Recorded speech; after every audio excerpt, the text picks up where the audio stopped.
اہل ایمان کو اللہ نے یا ایھا الذین آمنو کہہ کر خطاب کیا۔ کم و بیش کلام مجید میں 88 یا 89 مرتبہ اہل ایمان کو مالک نے یا ایھا الذین آمنو کہہ کر خطاب کیا۔ بعض علماء نے آمنو کی وضاحت میں یہ فرمایا ہے کہ آمنو 4 حروف کا مرکب ہے۔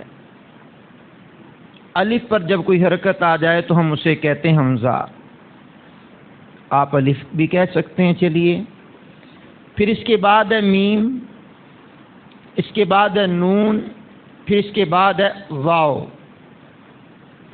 4 حروف ہو گئے۔ اب الف سے مراد ہے اللہ کو ماننے والے، میم سے مراد ہے محمد عربی کو ماننے والے، نون سے مراد ہے تمام نبیوں کو ماننے والے، واو سے مراد ہے تمام ولیوں کو ماننے والے۔ اب اہل ایمان سے مالک نے 4 باتیں کی، یہ 4 حروف آمنو کے، اور اہل ایمان سے مالک نے 4 ہی باتیں کی ہیں۔ پہلی بات یہ کی ہے، اے ایمان والو، باطل طریقے سے، ناجائز طریقے سے، حرام طریقے سے آپس میں ایک دوسرے کے مال نہ کھاؤ۔ کھانا تو تم نے ہے نا، لیکن ناجائز نہیں، حرام نہیں، باطل نہیں۔ اچھا پھر کس طرح کھائیں جناب؟ فرمایا البتہ تمہاری باہمی رضامندی سے تجارت ہو، یعنی کھانے کا ذریعہ تجارت کو بناؤ۔ یہاں بطور خاص تجارت کی بات کی، 2 باتیں ہو گئیں۔ اور تیسری بات، اپنی جانوں کو قتل نہ کرو، خودکشی کے ذریعے، یا اور بھی اس کی تفصیل میں بیان کروں گا۔ 3 باتیں ہو گئیں۔ چوتھی بات، بے شک اللہ تم پر مہربان ہے۔ کیا حسین انداز ہے اللہ کے قرآن کا، کیا خوبصورت انداز ہے مالک کائنات کے سمجھانے کا۔ اب آئیے، اس آیت میں باطل طریقے سے مراد وہ طریقہ ہے جس سے مال حاصل کرنا شریعت نے حرام قرار دیا ہے، مطلب سود، چوری، جوئے کے ذریعے، جھوٹی قسم کھا کر، جھوٹی گواہی دے کر، جھوٹی وکالت کر کے، خیانت کر کے، مال غصب کر کے، گن پوائنٹ پر لوٹ کر، گانے باجے، اس طرح کے تماشے کر کے مال حاصل کرنا، یوں ہی اپنا مال باطل طریقے سے خرچ کرنا، گناہ میں خرچ کرنا، یہ تمام تر طریقہ کار حرام۔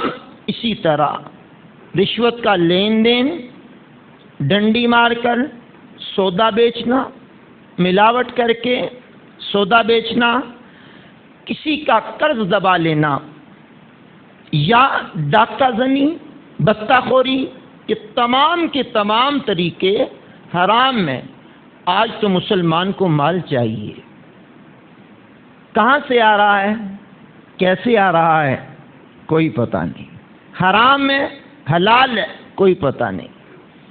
اور جب سے یہ آن لائن کاروبار شروع ہوئے ہیں، اللہ کی پناہ، اللہ کی پناہ، اللہ کی پناہ، اب پھر دارالافتاء سے رجوع نہیں کیا جاتا نا۔ دارالافتاء اہل سنت دعوت اسلامی کا ادارہ یہ خالصتاً مفتیان کرام پر مشتمل ہے۔ آپ کوئی کاروبار کرنا چاہتے ہیں، تجارت کرنا چاہتے ہیں، نیا کاروبار کرنا چاہتے ہیں، کوئی لین دین کے معاملات کرنا چاہتے ہیں، آن لائن بھی کاروبار اگر کرنا چاہتے ہیں تو اس کی تفتیش کروا لی جائے۔ اس کو چیک کروانے میں کیا حرج ہے؟ کوئی حرج نہیں ہے۔ فلاں کمپنی سے میں یہ معاملات کر رہا ہوں جی، اس کے ڈاکومنٹس جو ہیں، اس کی جو کاغذی کارروائی ہوتی ہے وہ مفتی صاحب کو چیک کروا لیں، جو اس میں کباہتے ہیں ان کو چھوڑ دیں، ٹھیک ہے تو اس کو اپنا لیں۔ تو ہر بات میں تو ہم مشورہ تو کرتے ہی ہیں نا، اپنے کاروبار کے بارے میں تو حرام حلال کے بارے میں بھی مشورہ کر لینا چاہیے۔ اب حرام اور حلال کی تمیز کے لیے میں کچھ نبی پاک صلی اللہ علیہ وسلم کے فرامین آپ کے سامنے رکھنا چاہتا ہوں۔ امام احمد نے مسند میں لکھا اور اس کی حدیث کا نمبر ہے 3672 نمبر ہے۔ عبداللہ بن مسعود رضی اللہ تعالیٰ عنہ، یہ سرکار کے پیارے صحابی ہیں اور عالم فاضل صحابی ہیں، روایت فرماتے ہیں کہ حضور نبی کریم علیہ السلام نے فرمایا، جو بندہ مال حرام حاصل کرتا ہے اس کو صدقہ کرے تو قبول نہیں، خرچ کرے تو اس میں برکت نہیں، اور اپنے پیچھے چھوڑ کر مرے تو جہنم میں لے جانے کا سبب۔ اللہ تعالیٰ برائی سے برائی کو نہیں مٹاتا، ہاں نیکی سے برائی کو مٹا دیتا ہے، اور خبیث سے خبیث کو نہیں مٹاتا۔ اب آپ غور فرما لیں کہ مال حرام سے بنائی گئی مسجد کوئی ثواب نہیں، مدرسہ کوئی ثواب، وہ تو بن گیا نا، اب خرچ کرنے والے کو ثواب نہیں، کسی غریب کی امداد کی کوئی ثواب نہیں، روزہ کھلوایا کوئی ثواب نہیں، سرائے بنائی کوئی ثواب نہیں، کسی دینی طالب علم کی خدمت کی کوئی ثواب نہیں۔ کیوں؟ حدیث ہے، فرمایا مال حرام سے صدقہ کیا جائے تو مقبول نہیں ہوتا۔ یہ مال اتنا برا ہے حرام کا، اور لقمہ حرام جس کے پیٹ میں چلا جائے اس کا بنتا کیا ہے؟ آگے میں حدیثیں کچھ سناؤں گا کہ اسے صدقہ کرنے والے کا صدقہ قبول نہیں ہوتا، لیکن خرچ کرے تو اس میں برکت نہیں ہوتی، کما کما کر کے مر گئے، پوری نہیں ہوتی۔ آپ اور میں غور کر لیں کہ ہمارے بچپن کے زمانے میں ابا جی کماتے تھے، ابا جی کے علاوہ اماں جی تو گھر کے کام کاج ہی کرتی تھی، کوئی بہن بھائی بھی کام نہیں کرتا تھا، سارے پڑھتے بھی تھے، سارے کام بھی کرتے تھے، کھاتے بھی تھے، پیتے بھی تھے، اور بڑی مزے کی زندگی تھی، بڑی مزے کی زندگی تھی۔ ایک ہی فرد کماتا تھا، 8-10 افراد کھاتے تھے۔ اب ساری کمارے پورا پھر بھی نہیں ہوتا۔ کبھی غور تو کرنا چاہیے نا، یہ معاملہ کیا ہے، اس میں چکر کیا ہے؟ لقمہ حرام تو نہیں کہ رزق حرام تو نہیں؟ چیک تو کرنا چاہیے نا، لیبارٹریاں بنی ہوئی ہیں نا مختلف چیک کرنے کے لیے، خون کے ٹیسٹ ہوتے ہیں، پیشاب کے ٹیسٹ ہوتے ہیں، گردے کے ٹیسٹ ہوتے ہیں، دل کے ٹیسٹ ہوتے ہیں، پتہ نہیں کیا کیا، شوگر کے ٹیسٹ ہوتے ہیں، بلڈ پریشر کے ٹیسٹ، پتہ نہیں کیا کیا ٹیسٹ ہوتے ہیں۔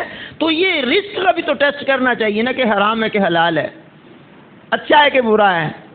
جس کو صدقہ کیا جائے تو صدقہ قبول نہیں ہے، کتنی وبا ہے یار، صدقہ بھی کیا جائے تو صدقہ بھی قبول نہیں ہے، تو برکت کہاں سے آئے گی؟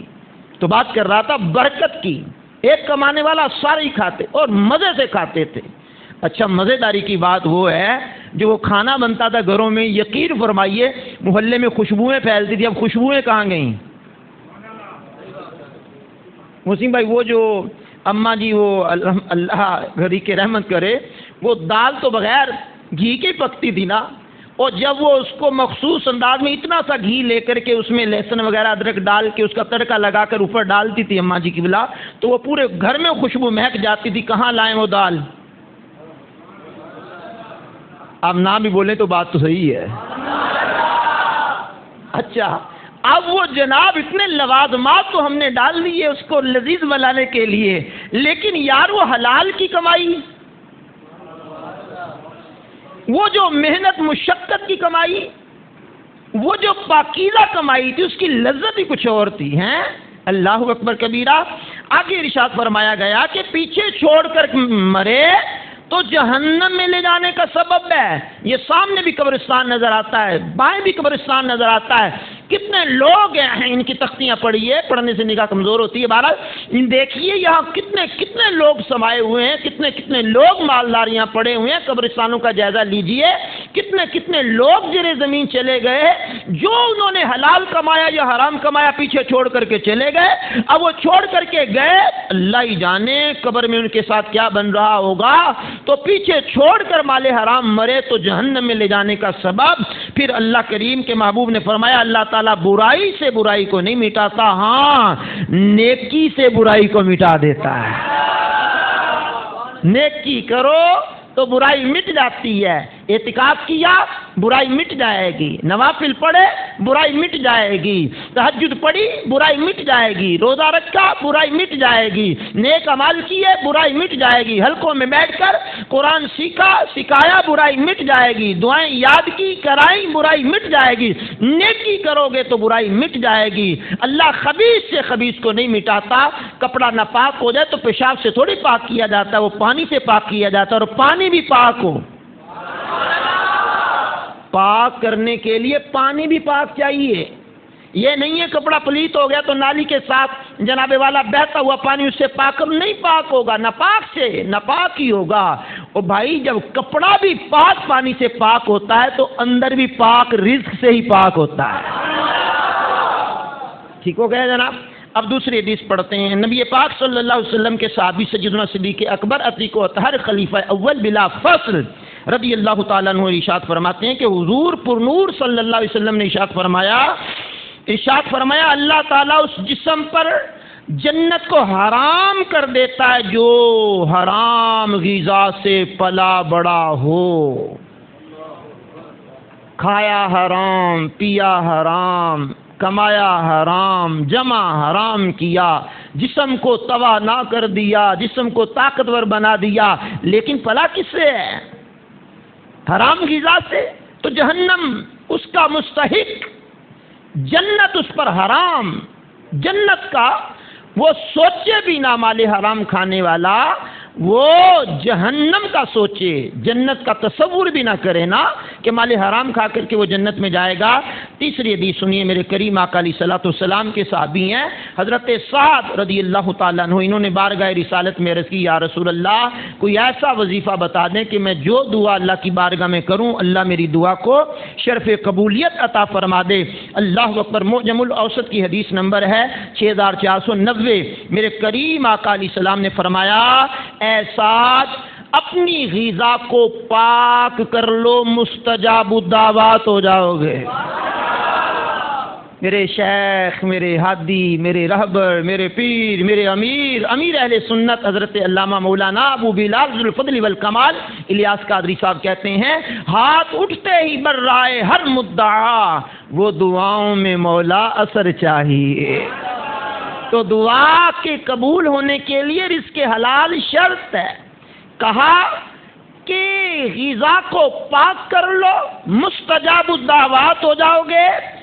اس ذات کی قسم جس کے قبضہ قدرت میں میری جان ہے, یعنی حضور اپنے رب کی قسم کھا کر کے فرما رہے ہیں قسم ہے اس ذات کی جس کے قبضہ قدرت میں محمد کی جان ہے, بندہ حرام کا ایک لقمہ پیٹ میں ڈالتا ہے 40 دن تک اس کے نیک اعمال قبول نہیں ہوتے.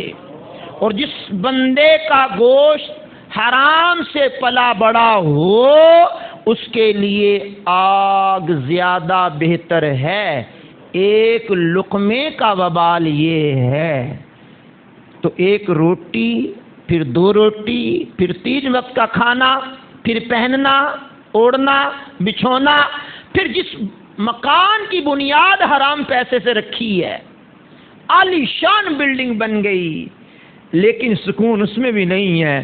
ایک فقیر بیچارہ مزدوری کرنے والا, شریف فقیر جو ہوتا ہے مزدوری کرنے والا, مزدوری کر کے آ کے ٹوٹی سی چارپائی پہ لیٹتا ہے, اس کو نیند آ جاتی ہے, رات خراٹے لے کر کے سوتا ہے, صبح کی نماز پڑھنے کے لیے اٹھتا ہے, وہ کہتا بڑا فریش ہوں. تو یہاں جناب بڑی بڑی کوٹھی بنگلوں میں بھی بندوں کو نیند نہیں آتی, اچھے اچھے بیڈوں پہ بھی نیند نہیں آتی, ایسی روم گرمیوں میں ہوتے ہیں اس سے بھی نیند نہیں آتی جناب, سردیوں میں ہیٹر چلا لو پھر بھی نیند نہیں آتی جناب, نیند کی گولیاں کھاتے ہیں جناب بندے پھر بھی نیند قریب نہیں آتی جناب. کہا مجھے نیند نہیں آتی, مجھے ذہنی طور پہ سکون نہیں ہے.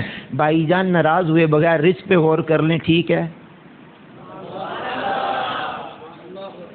رزق ٹھیک ہے, کہیں بہن کا حق مار کے تو نہیں بیٹھے ہوئے؟ کہیں یتیموں کا مال کھا کر کے تو یہ بلڈنگ نہیں بنائی؟ کہیں بیوہ کا حق تو نہیں مار لیا؟ کہیں وہ دکان پہ آنے والے کو 2 نمبر چیز دے کر 1 نمبر تو نہیں کہا؟ وہ غریب آیا، اعتماد کیا اس نے، کہ اس کے اعتماد کو ٹھیس پہنچا کر کے دھوکہ تو نہیں کیا؟ اگر یہ ساری باتوں پہ غور کرنے پہ پتہ چل جائے کہ ہم نے ٹھیک کیا تو مبارک ہو جناب، بہت اچھی بات ہے جناب، بڑی اچھی بات ہے۔ اگر کوئی گڑبڑ ہو تو پھر اس گڑبڑ سے باز آئیے، دعا قبول ہو جائے گی، رزق حلال کھائیے، حرام سے بچیے۔ آئیے ایک اور حدیث امام مسلم علیہ رحمہ نے لکھی ہے، بڑی پیاری حدیث ہے، سیدنا ابو ہریرہ رضی اللہ تعالیٰ عنہ سے مروی ہے۔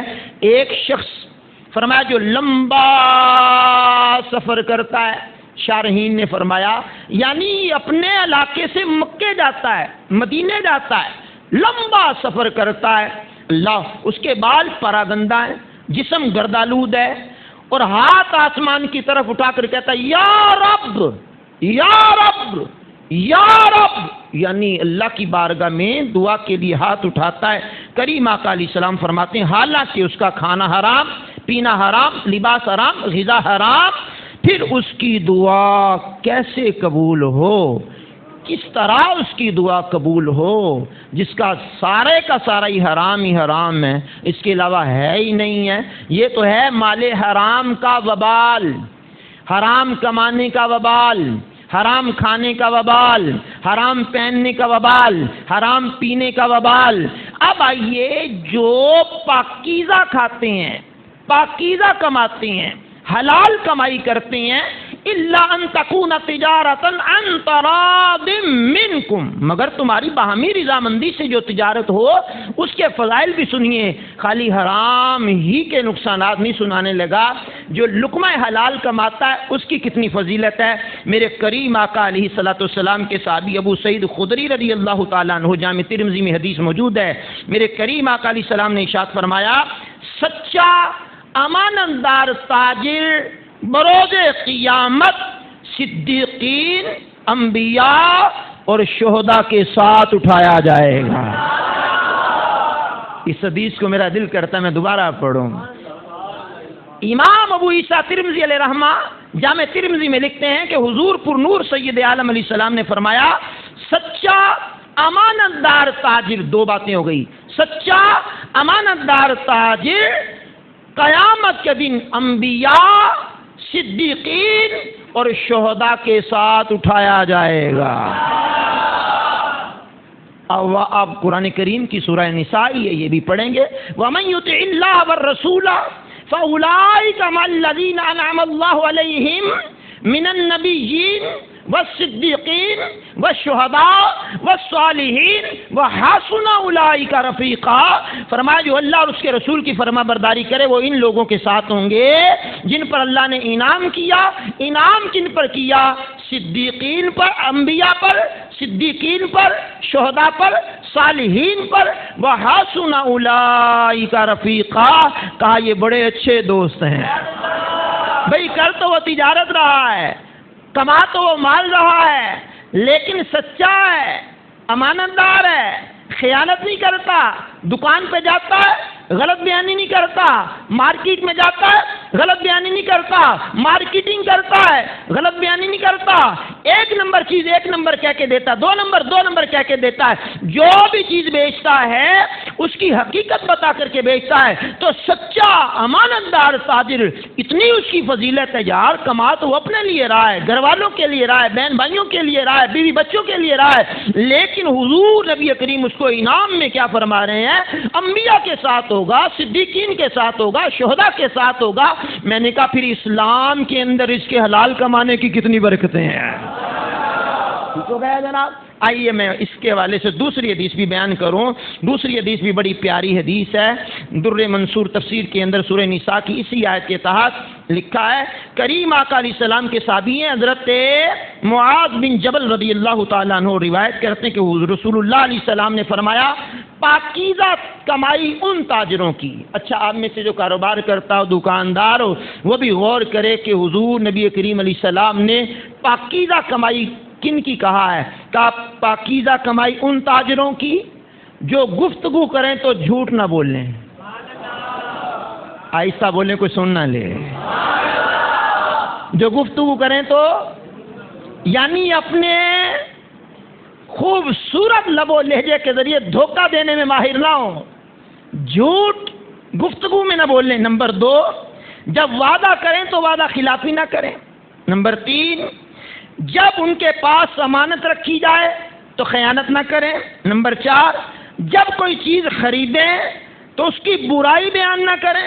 نمبر 5، جب کچھ سودا بیچیں بے جا اس کی تعریف نہ کریں. جب ان پر کسی کا آتا ہو تو دینے میں تاخیر نہ کریں، اور جب انہوں نے کسی سے لینا ہو تو اس پر تنگی نہ کریں. یہ 7 علامتیں اچھے تاجر کی بیان فرمائی. اب آپ غور کر لیں، ایک ایک بات پہ غور کر لیں. سب سے پہلی بات ہے کہ وہ بات کرنے میں جھوٹ نہیں بولتا. ٹھیک ہے. اب مارکیٹ میں ویلیو کس کی ہوتی ہے؟ یہ بندہ 1 نمبر ہے. ہم نے ایسی دکانیں بھی دیکھی ہیں کہ جہاں لوگ دور دراز سے آتے ہیں، ٹھیلا ہے، کہتے ہیں اسی چیز لینی ہے. 1 نمبر بندہ 1 نمبر چیز بیچتا ہے. آج کے دور میں بھی دودھ اسی کا بکتا ہے جس کا خالص ہوتا ہے. بات ٹھیک کر رہا ہوں غلط کر رہا ہوں؟ چھوڑ دیتے ہیں لوگ، اس کا ٹھیک نہیں ہے، یہ بندہ ٹھیک نہیں ہے، یہ چیز ٹھیک نہیں رکھتا. یار اس کا تو 2 نمبری کا کام ہے یار. اچھا یہ 2 نمبر کام کرنے والا بندہ دنیا میں بھی عزت نہیں پاتا تھا. 2 نمبر بندہ یار 2 نمبر ہے، چھوڑو اس کا کام نہ، سودی نہ، چھوڑو اس کو.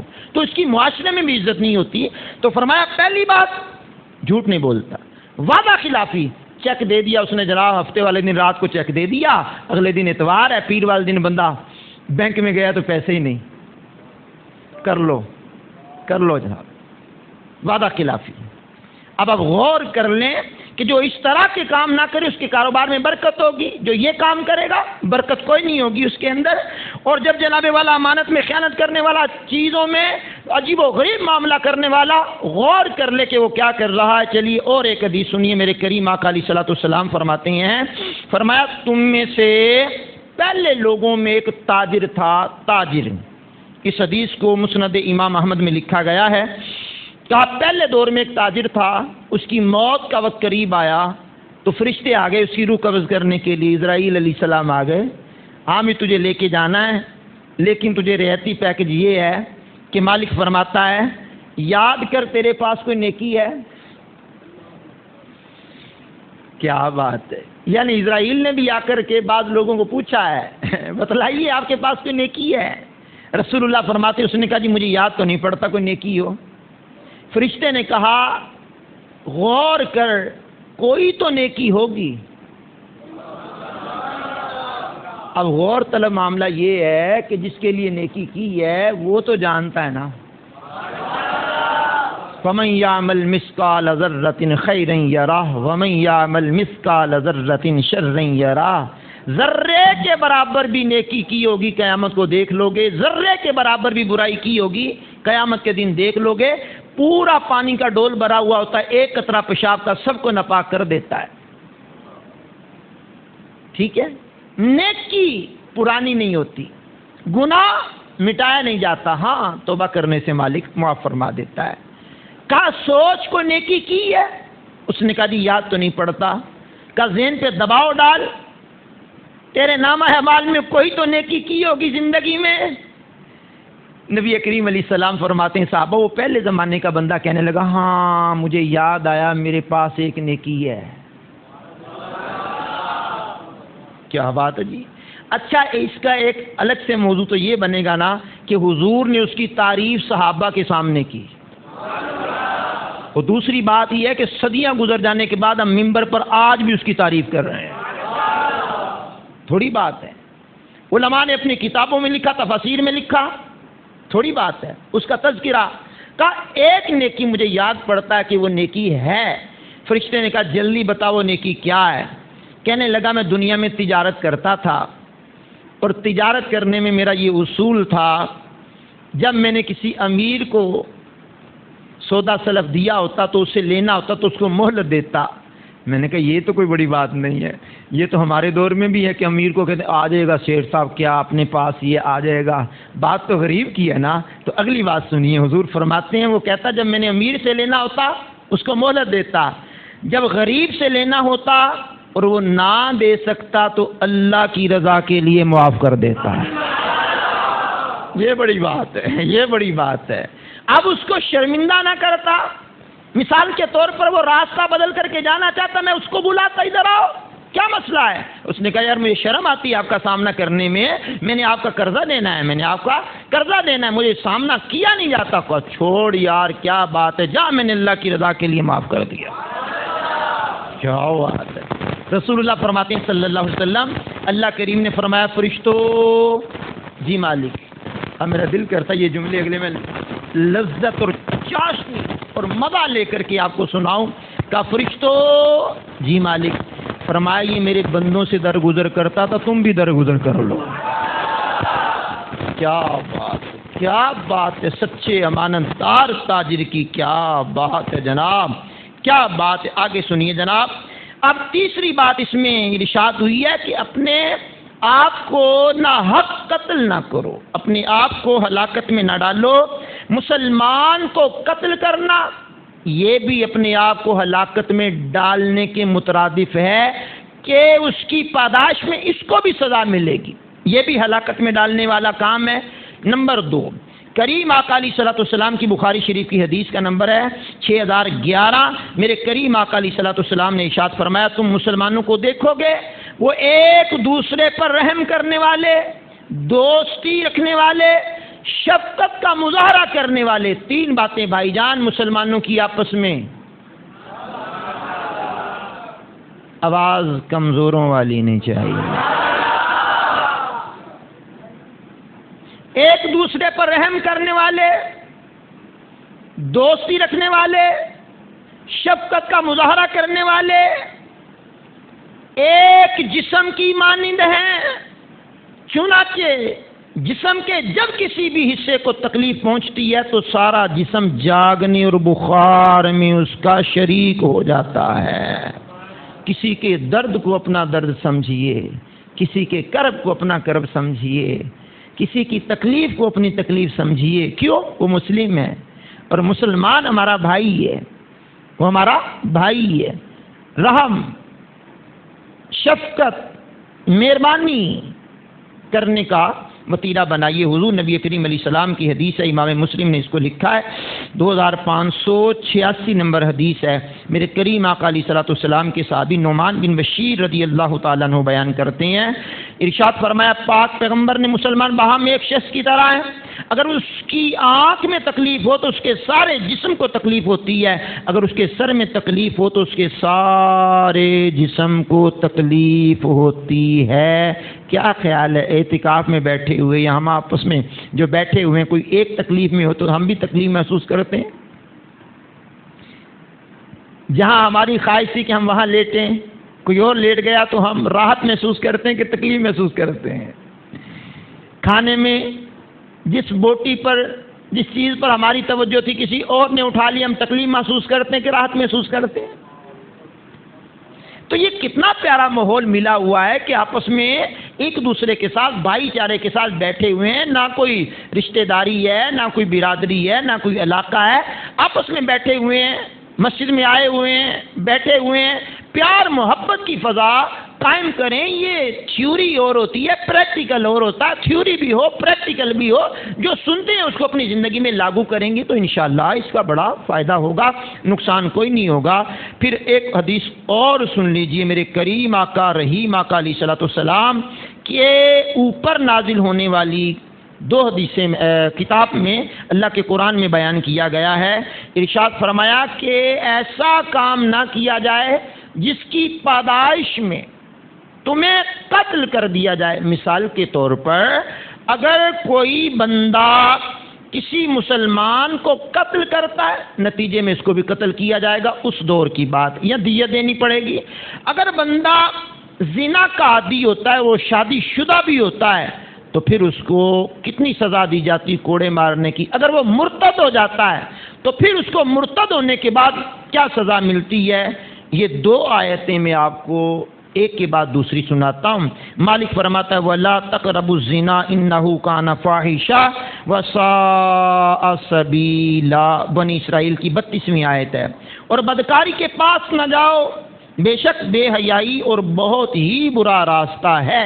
اب بے حیائی بہت برا راستہ ہے، زنا کے قریب نہ جاؤ۔ زنا کا معنی اللہ حضرت نے بدکاری کیا ہے، کہ بدکاری کے قریب نہ جاؤ، زنا کے قریب نہ جاؤ، یہ بہت برا راستہ ہے۔ اب قریب جانے والے جو اعمال ہیں، آ گیا بڑا سا موبائل ہاتھ میں اور وہ کرتا گیا قریب قریب قریب، بدکاری کے کرتا گیا کرتا گیا کرتا گیا کرتا گیا، بالآخر بندہ برائی میں ڈوب گیا۔